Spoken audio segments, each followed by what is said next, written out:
Greetings and welcome to another edition of the Red Pill Diaries. I'm your host Rashid, and this is a channel members stream exclusively. And I'd like to thank each and every one of you who will join us and who have joined us on this stream to check out what's going on now. I've been trying to stream with you guys all weekend long and ever since when I announced it, but the powers that be seem like they want to block this stream every single time. They want to frustrate me and frustrate my subscribers, especially the ones who help to support the channel financially through your subscriptions in the channel members and on the Patreon. But we're going to power through all of this. Today's show is titled The End of American Imperium. Not imperialism, not American empire, but the end of American Imperium. That's IMPRIUM, Imperium. And so to get an understanding of what this show is about, let's go to the dictionary. You know how we do it. We like to qualify those who want knowledge with the knowledge and the power that we extract from the definition, so that they'll be able to understand what we're talking about and then be able to digest it and explain it to others. Okay, so the word imperium, according to Google, right, it means supreme or absolute dominion. Do you understand? Imperium means supreme or absolute dominion, right? Or control. So the title of the show is The End of American Imperium. So we're talking about the end of America's absolute rule, her absolute dominion over global economic, technological, and military affairs, the end of her being the so-called supreme power. And we're seeing that in every manner, in every area that we look. As a matter of fact, let me pull up something for you all. There was an article that came out May 4th titled "BRICS Should Be Ready for Dollar Collapse." Russian IMF representative. Now, before we go into that article and we'll see what they're talking about, what we should understand is this. This was a shot across the bow to the so-called rules-based order. This was a wake-up call for those who have been inebriated with dollar hegemony and American supremacy and Western exceptionalism. This is the shot across the bow that has echoed and reverberated across the landscape of the global environment. We're watching the fall of America in real terms. We're watching the collapse of American imperialism and the Western world as we stand, as we look. Everything that we look at and everything that we hear and everything that we can see and everything that we can smell, touch, feel, and taste has marked the end of American dominion over all global affairs. It has marked the end of the dominion of Western or colonial powers over those who are not so-called first world nations, okay, quote unquote. So let's go into this article a little bit. And this article says, the international group could create an alternative currency based on their national legal tenders, according to Alexei Mazin. Now, what is he talking about? You know that with the IMF, they have something called special drawing rights, right? And what the IMF does is hold a basket of different currencies, right? And in this basket of different currencies, they are able to do what they're doing. Well, we know that the IMF is a concoction of Britain and the United States. We know that it is those two nations plus the Western world that holds more sway over the IMF and all of these international bodies. But what Mosen is saying is that the BRICS are thinking about putting together a basket of currencies backed by resources and commodities that could not only rival the dollar, the pound, and the euro, but could unseat them and dethrone them internationally, because people are tired of the hypocrisy of Western policies. They're tired of the sanctions. That if America doesn't like you, she'll sanction you. And then if you are that person that has been sanctioned, if you are their ally, then they'll sanction you, even though you had nothing to do with the falling out between them and that nation. This is and I continue to tell you, they act like spoiled children. It's either my way or the highway. That's how they act. But let's go into this article a little bit, because this is the first time I'm reading it also. The BRICS groups of nations could offer an alternative currency in the event of a collapse of the dollar and the international monetary system, according to Russia's executive director at the International Monetary Fund, Alexei Mosin. Now, stop right there. Let's go back to that first part of that statement, okay? Because there's a lot to unpack here.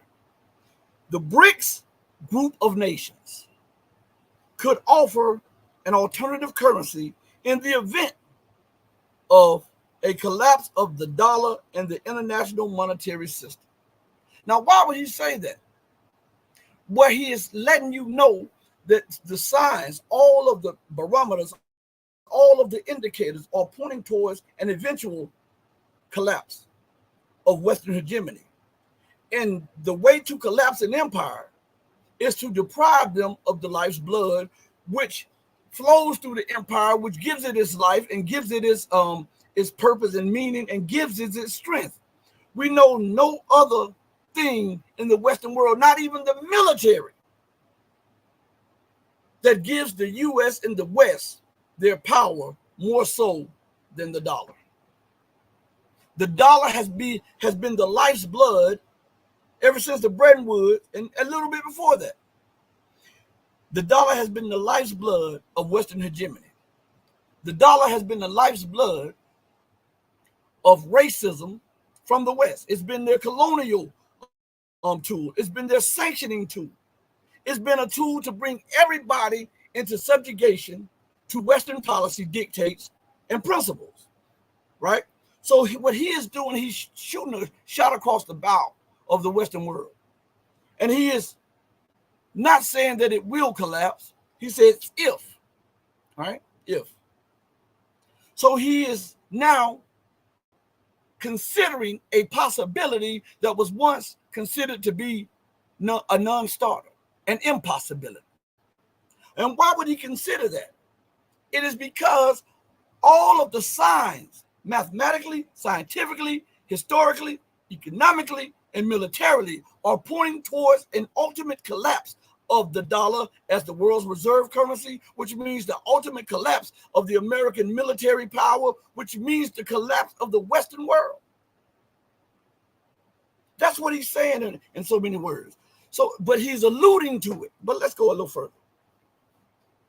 He says, in an interview with Ria Novosti, published on Friday, the expert noted that the shortcomings of the current financial system are becoming more apparent. See that?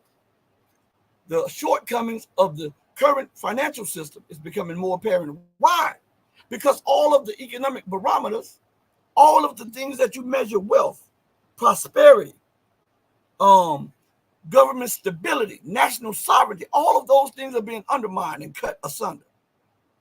And so when you look at the things in whole, and you look at all of these things individually, you see that when you compare them to historic things, you see that there is a mathematical certainty that the system is collapsing, that there's a mathematical certainty that that which is the dominant and strongest proponent of the system is under duress and is close to collapse. And we know that is the dollar, right? So let's go a little further.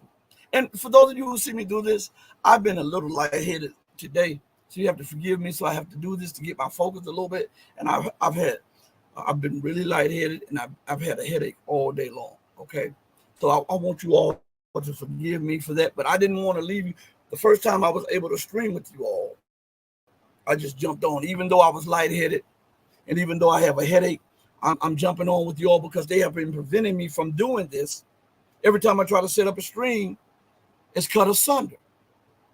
So I just want to keep my word to everybody, because your word is bond and bond is life, and you should give your life before your word shall fail. And so when I'm not able to do some of that, you don't hear from me, know that it is not my fault. Know that, hey, this man is coming on the air sick. He's coming on the air with a headache. He's coming on the air while he's doing remodeling. He's coming out on the air when he's doing this, when he's doing that. So he's not on the air when he tells us. So guess what? There must be something outside of his power, outside of his control, that prevents him from coming on air. So I want you to measure me by that, okay? So that you can understand the situation that I find myself in when dealing with all of these so-called social media platforms, okay? So let's go further. The article says, in an interview with Ria Novosti, published on Friday, the expert noted that the shortcomings of the current financial system are becoming more apparent and that many publications have started to mention BRICS in the context of the fact that this association can offer alternatives. Well, what are it says shortcomings. What are the shortcomings? The system itself is inherently predatory. You understand? This is a predatory system. It preys on the ignorant. It preys on the less fortunate. It preys on the hopeful. It preys on those who have not been empowered by the system. It is not a beneficial system to the whole of the world. It is a beneficial system to the whole of those who hold power or who are descendants of those who hold power. And when a small portion of the people hold power and accumulate so much wealth through corruption, racism, fascism, deception, that is a recipe in and of itself for collapse because it's unsustainable. We see the protests everywhere. We see the government ignoring the cries and the pleas of the people. We see the government nullifying its own laws and nullifying its own constitution to try to maintain power, to try to keep the system afloat.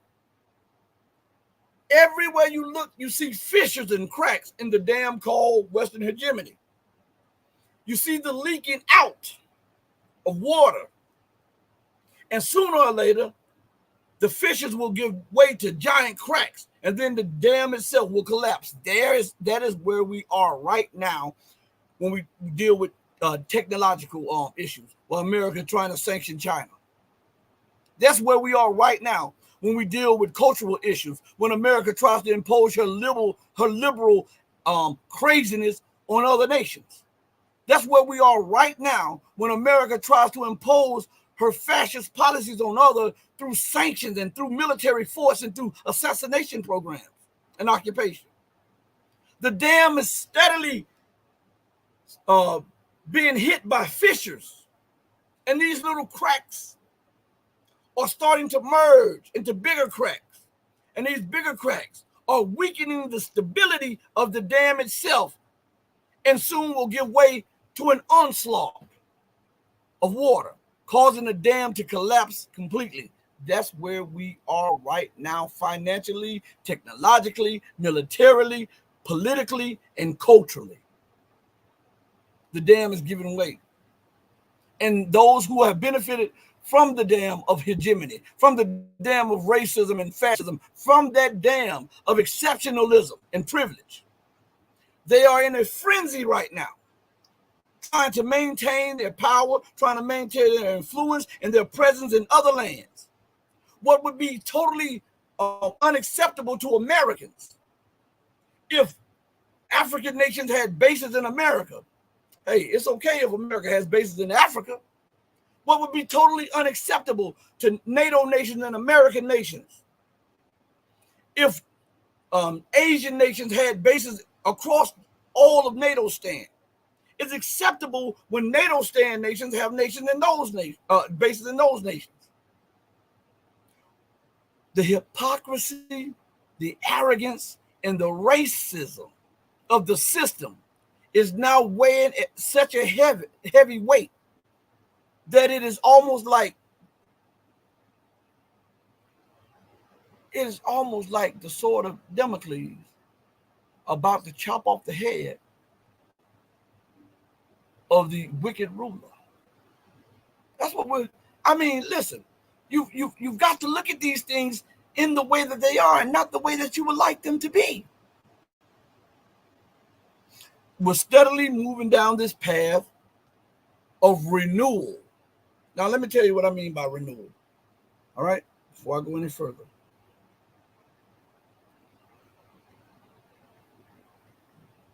All right, let's go to the dictionary real quick.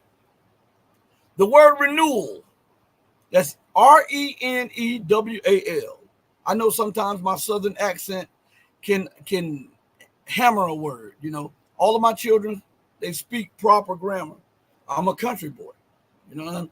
But I'm gonna give you this truth. All right. So listen, what do I mean by renewal?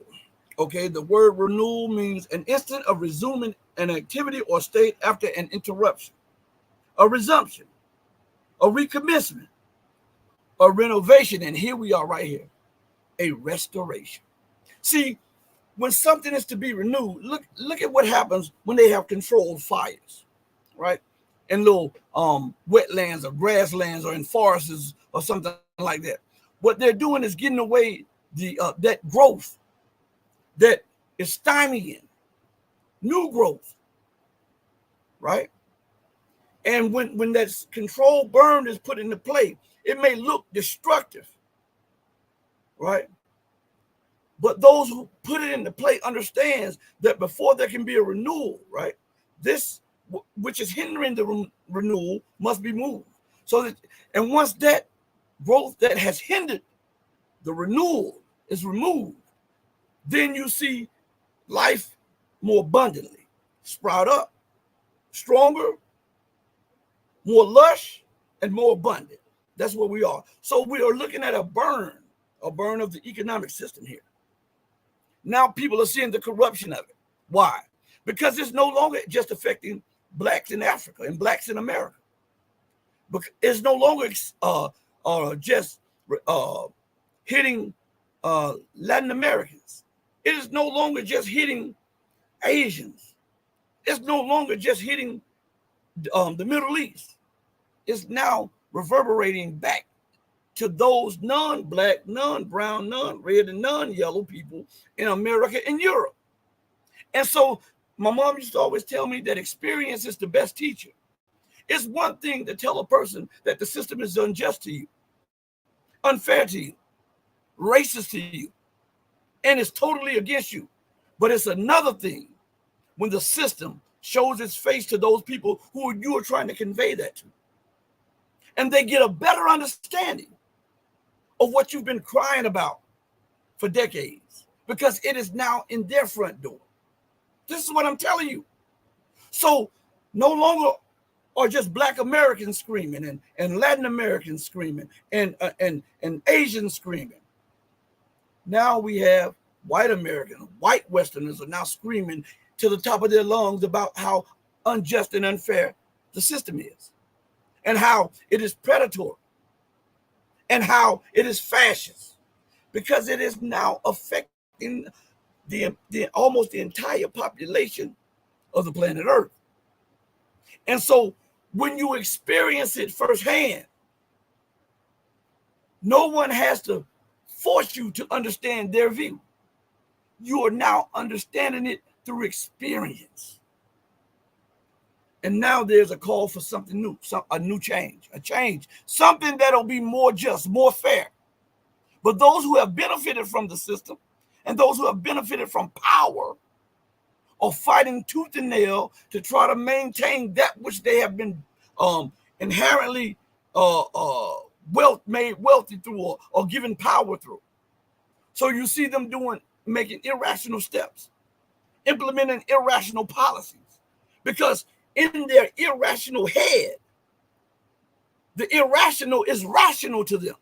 And they don't realize that every step that they make, they are undermining the very stability of the system that they benefited from. You understand? So we're looking at a great collapse. Man, it's a great collapse. Let me play something for you while we're talking. Okay? I want to play something for you to show you just how arrogant the system is, just to show you just how much she's out of date with culture and history, right? And how the American mind, the Western mind, is that I can do what I want to do and it's acceptable. You can't do what you need to do because this is unacceptable, not to you, but to me. Even though it's beneficial to you and your nation and your people, but because I have said that it is no good, you cannot implement that because threaten you, I'll sanction you, I'll try to hold you back, I'll withhold goods from you, I'll try to break not only your government, but your society. That day is quickly passing. I want you to listen to this. So we see that America and the Western world is being strained everywhere it goes. Listen to this right here, and we're going to come back on the back of this, okay? This is the latest in a series of stalemates, fiascos, and even outright defeats that have come to haunt America's so-called global war on terror on the African continent. What we have seen is a copy of one of the letters sent to the French embassy in Chad, circulating on X, outlining how Chief of Air Staff Idris Amin demands the U.S. to provide the written agreement and justification that U.S. forces should be on the Aji Kosei Air Base in N'Djamena. Chad's Air Force has asked the Americans to provide the documents of bilateral agreements justifying their presence at Aji Kosei Air Base in response to two agreements ruling on logistical support and the personnel between our two states. But Chad's Air Force did not receive justifications of the U.S. presence. Chad's Air Force asked the U.S. Defense Attaché to immediately stop the U.S. activities at the Aji Kosei Air Base. This development is key considering that this is the second country in the region to kick America out. In March of this year, the United States was forced to stop its military operations in Niger. The American presence in the territory of the Republic of Niger is illegal. It violates all the constitutional and democratic rules, which would require the sovereign people, notably through its elected officials, to be consulted on the installation of a foreign army on its territory. The government of Niger, taking into account the aspirations and interests of its people, decides with full responsibility to denounce with immediate effect the agreement relating to the status of military personnel of the United States and civilian employees of the American Department of Defense in the territory of the Republic of Niger. Spokesperson stating that the agreement is not only profoundly unfair in its essence, but it does not meet the aspirations and interests of the Nigerian people because, firstly, it forces Niger to pay bills related to taxes on American military aircraft, which must be paid regularly and which cost Nigerian taxpayers billions of CFA francs. Then the competent Nigerian authorities have no information on military activities carried out from American bases in Niger and are unaware of the civilian and military personnel as well as the American equipment deployed on the Nigerian soil. It's been clear for quite some time now that Niger does not want a permanent foreign military presence on its territory, even though the U.S. had agreed to eventually withdraw. Right now, it had been hanging on to its last best counter-terrorist outpost in Western Africa for quite some time, while continuously blaming Russia for its deterioration in Africa. The Russian Federation's narrative drowned out the U.S. governments in the past years. They were accelerant. The Russian Federation stoked a lot of the instability across the Sahel. They did this through misinformation, disinformation campaigns. So I see how we could double down in our efforts is through our own information campaign, but matched with our assurance efforts. The Russian Federation is really trying to take over Central Africa as well as the Sahel. Within Africa, the Russian Federation wants to establish a ground game that resembles a state partnership program, but it doesn't have the values and doesn't have the values, the democratic values of what we bring, that is the intrinsic values for stability, security and prosperity with our African partners. The Pentagon has been criticized even for abandoning its soldiers in Niger, with many people asking, how does a group of American soldiers who Defense Department officials insisted were in the country simply to train, to advise, and to assist Niger's military suddenly get sent to search a terrorist camp, a much riskier mission than they had initially planned to carry out? Who ordered the mission, and why were the Americans equipped with heavy weapons planes and bulletproof vehicles in uncharted territories in Niger. It's exactly that incident that then reignited a long-standing argument over the sprawling and often opaque war fought by American troops around the world. Even then, members of the Congress from both parties said they knew little about the American military presence in Niger. The Biden administration and the State Department are engaged in a massive cover-up. They are hiding the true conditions on the ground of U.S. diplomatic relations in Niger and are effectively abandoning our troops in that country with no help in sight. I didn't know there was 1,000 troops in Niger. This is an endless war without boundaries, no limitation on time or geography.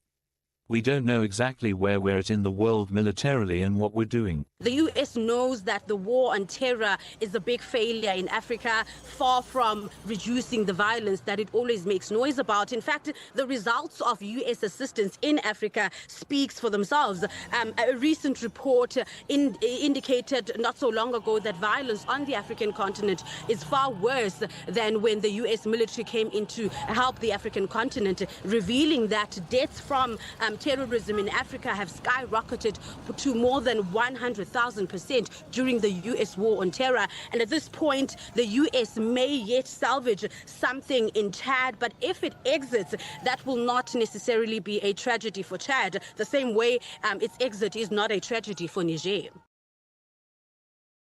So I was looking at something earlier about, this was yesterday, I believe it was. It could have been the day before yesterday, but I'm pretty sure that it was yesterday. I was looking at some numbers, and they were talking about how so-called terrorist attacks across Africa ballooned by 80%. By 80% when America's presence there was amplified. Now, I want you to look at this. America is in Colombia fighting the war on drugs. How has that been going? How has that been going across America itself and across the globe? America went to Afghanistan, right? The Taliban had almost completely eradicated the growing of poppy fields and stuff. When America and NATO went into Afghanistan, they took over the fields. They killed off the crops and gave the people incentives to start replanting poppy fields. And the poppy fields, the growth exceeded that prior to the Taliban taking power in Afghanistan. And opium exploded across the globe. Now, I'm saying this for a reason. I'm using their numbers. I'm saying this for a reason. Look at America in Africa. They are slick as okra. Listen to me good. And why I say that. Prior to and these people, the powers that be, listen to what they did. They saw the blowback of George Bush Jr., right? And his plans in the Middle East. They always wanted to get back to Africa and submit their footings in Africa because they use Africa as a launch pad for other places. And then they also use Africa so that they can siphon off resources without accountability, and the European nations can use them without the world knowing exactly how they extracted those resources, okay? Listen. So, and I'm telling you this, the power that be and these so-called deep state people, this is what they did. They're very clever, very smart. They knew that they wanted to go back in Africa, but they could not quite do it under George Bush because it would have sparked outrage and protests and everything because George Bush is white. And people would have been screaming to the top of their lungs, this is recolonization of Africa. So what did they do? They brought a person who had little to no political experience, brought him to Congress to become a senator, only serves 2 years of his senator term, then becomes the president twice. A black person, so-called. His mother was a CIA agent. His father was. His grandfather and grandmother were assets of the intelligence agencies of the United States. They put him in power, Barack Obama, give him a almost Muslim or African name, let him talk the lingo with black people in America so that they would not wisen up that this dude is a detriment to their prosperity and progress in America, right? And they then reestablish AFRICOM or establish AFRICOM under him. And that means they went and started establishing military bases across Africa, destabilizing Africa under this so-called first black president. And black people shut up. They didn't say a word when they vilified Muammar Gaddafi. And then 86 Muammar Gaddafi. Much wasn't said. Why? Because he was in office. But had it been George Bush or somebody else, black America would have been outraged. But the powers that be understood that. So they put someone that looked like the people who would protest into power so that they wouldn't have much of a leg to stand on when the American imperialists put bases and troops back in Africa so that they can try to dominate the continent, so that they can control the resources. So in essence, they can continue to blackmail the entire globe and then siphon off resources and give it to their so-called strategic allies at pennies on the dollar. That was a smart move by the West, all right? But I saw through it from jump. We are now. An explosion in terrorism and violence and death by 80% since America's move to so-called Africa to fight terrorism. Look at her fighting terrorism across the Middle East. How's that worked out for her? I'm asking. How's that worked out for her? See, what we're watching is the unraveling of American power. And they believe that the French, the British, and all of the colonial powers believed that with America there, they could cement their positions across Africa and keep their little colonies in check. But what you're seeing is more nations they're screaming to the loudest of their capacity. We don't want you here no more. Now, I was looking at something else. There was a discussion going on. I forget where it was at. Anyway, and how you have these conservatives and liberals screaming that it would be an outrage for America to have foreign military bases on its own soil. Then why is it not an outrage for America to have foreign military bases on foreign nation soil? You see the era of exceptionalism and racism. It's not an outrage for America to colonize Africa, Asia, and Latin America, and now even the Balkans and the Caucasus and the Middle East. That's not an outrage. But it is an outrage for any one of those nations and regions to have a base in Europe or the United States. That's unacceptable. And when you look at it, the only way to make sense of that is through that mind of exceptionalism, racism, and fascism. On top of that, mixed with a whole bunch of colonialism. I want you to understand something. For those of you who may not understand what's taking place in the Middle East, in North Africa, when you see when you see people fighting occupation in Palestine, fighting occupation in all other places like Syria and all of this stuff, and you see the Western world saying that these are insurgents and terrorists, right? Now, for most people in the West who are Catholics or whatever, the seat of Christian authority sits in Rome, right? It is the Vatican, right? And then for others, there are different places in Europe and America where the seat of throne sits, the seat of power sits, right? Now, I want you to imagine this for a minute and tell me your outrage. What if Hamas had a military base 2 miles or 40 miles from Washington, D.C.? What if Hamas had 2 military bases 20 miles away from the Vatican? Or what if Hamas or Hezbollah had a military base 15 to 20 miles from London? Wouldn't that be unacceptable to you? Why? Because you would call them infidels because they don't believe what you believe, and they would be considered a direct threat to your sovereignty and territorial integrity, right? Then why don't you think about that when America has 2 military bases, one 20 to 40 miles from Mecca, the holiest place in Islam, and one 20 to 30 miles from Medina, the second holiest place in Islam. And on top of that, they have allowed unnatural occupiers to dominate and control the third holiest place, which is Jerusalem. Huh? You see, I call out the hypocrisy. See, with me, let me tell you something. With me, you know where you stand at, because I'm going to give you the examples to show you this. I'm not just going to call out something and not be able to prove it. I'm giving you the examples. What I'm trying to show you that this double standard stuff, this hypocrisy, this cannot stand. And this is why we're watching the end of the American Imperium. Because pillaging, raping, robbing, warring, occupying, lying, deceiving, that cannot go on forever. There must be a cutoff point.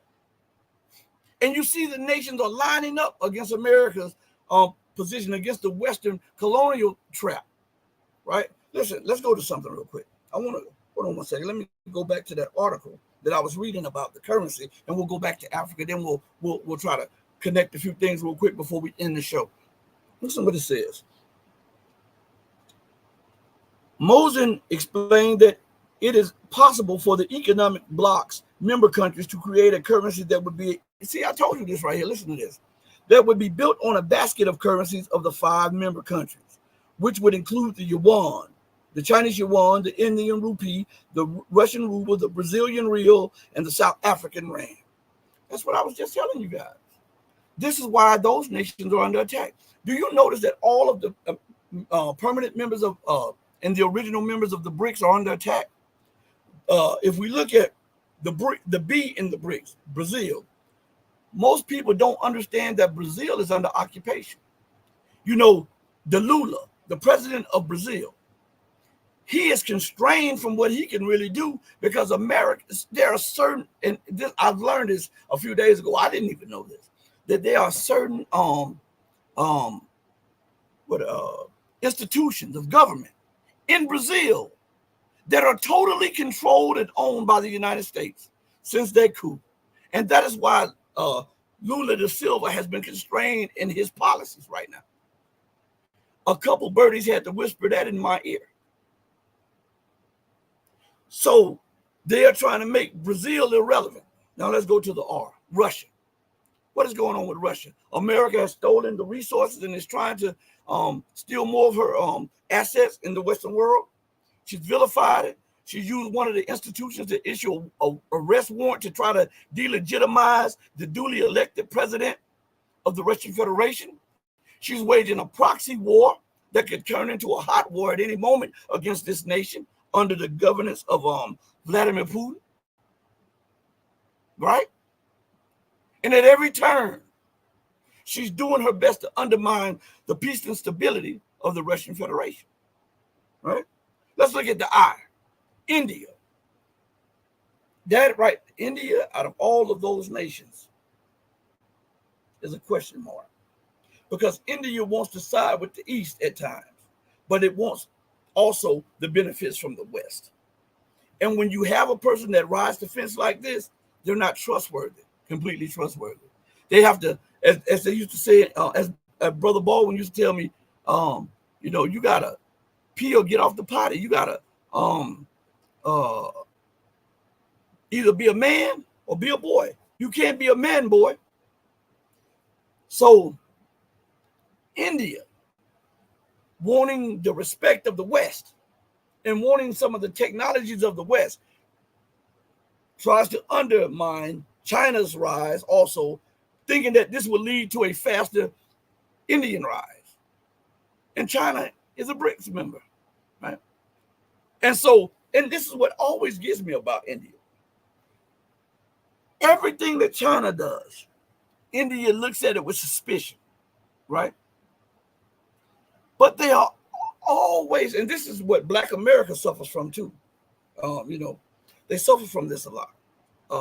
Stockholm syndrome, where they identify with the oppressor more so than the oppressed. All right. India can forgive Great Britain of the trillions that it stole from it, of the disgrace that it suffered from it, of the occupation that it suffered from it, of the wars that it suffered from it. but it can't forgive China for trying to defend itself in the 1962 war. China, you have a border with. Britain, you don't. China, you have history with. America, you don't. Same thing affects black people in America. Seriously. Seriously. So, India is the wild card. But let's go to the next one. The C, which is China. What is going on with China? America is executing a technological war against China, trying to weaken its rise, prevent China's self-sufficiency in microchips, to try to prevent China's self-sufficiency in other areas, to try to prevent China's breakout capacity economically and militarily. They're waging an economic war against them, a technological war against them, a political war against them, and a cultural war against them. And they are now positioning troops for an eventual military confrontation with them. All right? South Africa. America threatened to withhold its due payments to South Africa. America has threatened South Africa in so many ways,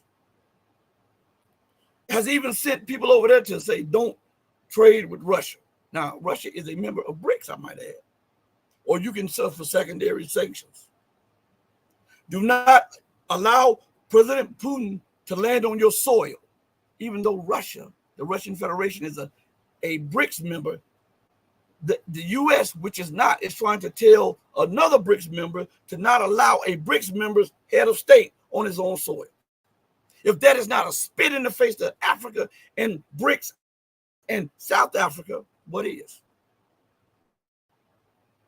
Then you look at Iran. America is using its proxy, Israel, to try to weaken Iran's resolve and break Iran's independence. You look at Arabia. The United States and Great Britain are trying to bribe their puppets into an all or nothing thing, which will cause their collapse if they accept this all or nothing thing.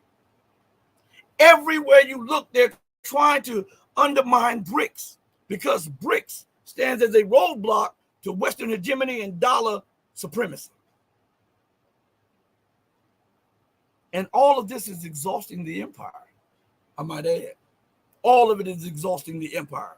We're watching the total collapse of America and the Western world. Let me play something for you to show you she has militarized herself so much, right, that it's costing her at a rate unseen before. So listen to this. Following months of bipartisan bickering, the Republican House leadership finally caved in to the Democrats' agenda. On this vote, the ayes are 311 and the nays are 112. The bill is passed. One voting present. I missed it, but thank you. Okay. Washington is just 2 steps away from splashing tens of billions of dollars worth of military aid on Ukraine, Israel, and Taiwan. Both the Senate and President Biden are expected to greenlight the measure without much deliberation on their part and douse with gasoline the fiery tornadoes of 2 raging wars while prepping the fire pit for a third.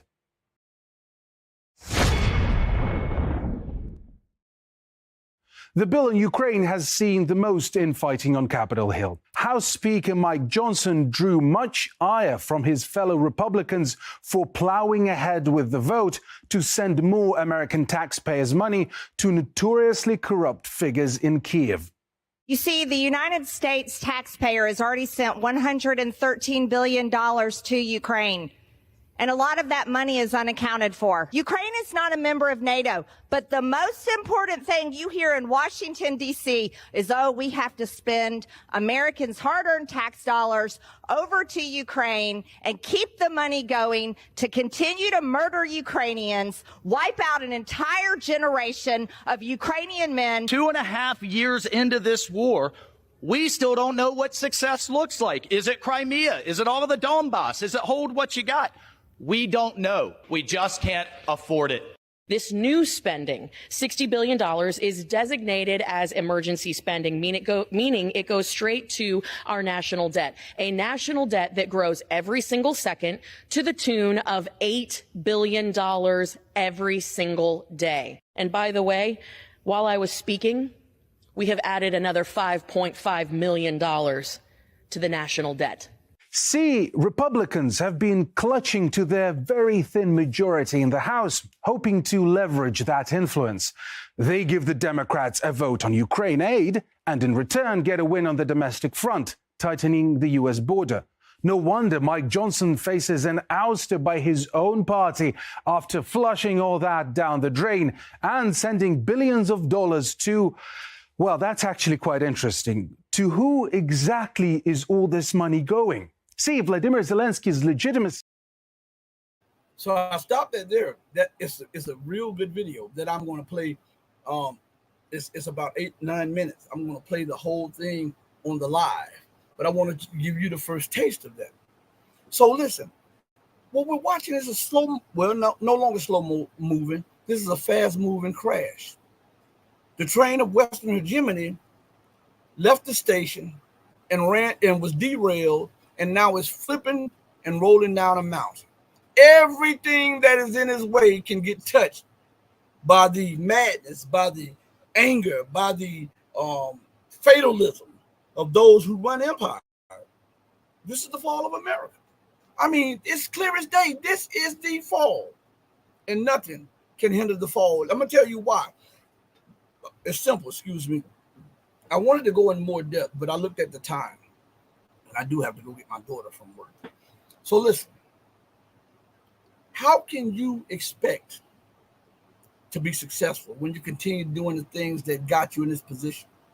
How can you expect the nations to sympathize with you when you have shown little to no sympathy for their cause, for their suffering, for the things that they're going through? How can you expect people to have empathy for you when you have never tried to make amends truly through actions, not just through words, but through actions? For the people that you've raped, robbed, pillaged, occupied, nearly destroyed, you have never shown any worthwhile apology towards Black America. You've never shown none. Now, towards white America now. It's so bad that you won't even show it towards white America. Think about that. You have now turned your gun on the people whom the system was built for. Because in your fall, everybody has become an enemy to you. And the government sees the people as enemies. This is why they're trying to control the flow of information. This is why they're trying to control contact between people. This is why they're regulating the social media platforms and spaces. Because they are not looking at you as a citizen or constituent or voter. They're looking at you as though you are a threat to their rule, a threat to their power, and a threat to their hegemonic ways domestically and internationally. And they will do everything that they can to eliminate that threat. Thank you all for joining me on the most powerful platform for truth, bar none, anywhere on God's green earth. This is your platform for empowerment, education, and mental and spiritual edification. This is the Red Pill Diaries, and I'm your host, your brother, and your friend, Rashid. Thank you all for joining me. Thank each and every one of you channel members for taking it time out of your day to listen to me and to watch me, and more importantly, to pass this message on and to also support us viewer-wise and financially. From the bottom of my heart to the depth of my soul, I want to thank each and every one of you. Each time I get on here, I want to say thank you, because it means the world, not just to me, but to those out there who until recently didn't have access to hard-hitting, in-your-face, uncompromising truth. They did not have the Red Pill Diaries, and now they do. On that note, I go out the same way that I always come in, with love in my heart for each and every one of you who love truth, but know that the love that I have for you will always pale in comparison to the love that God has for you. Until we next speak again, stay strong, stay true, but above all things, stay righteous. Hey, mama, your baby boy loves you more than life. Deuces, everybody. We're out of here. Peace.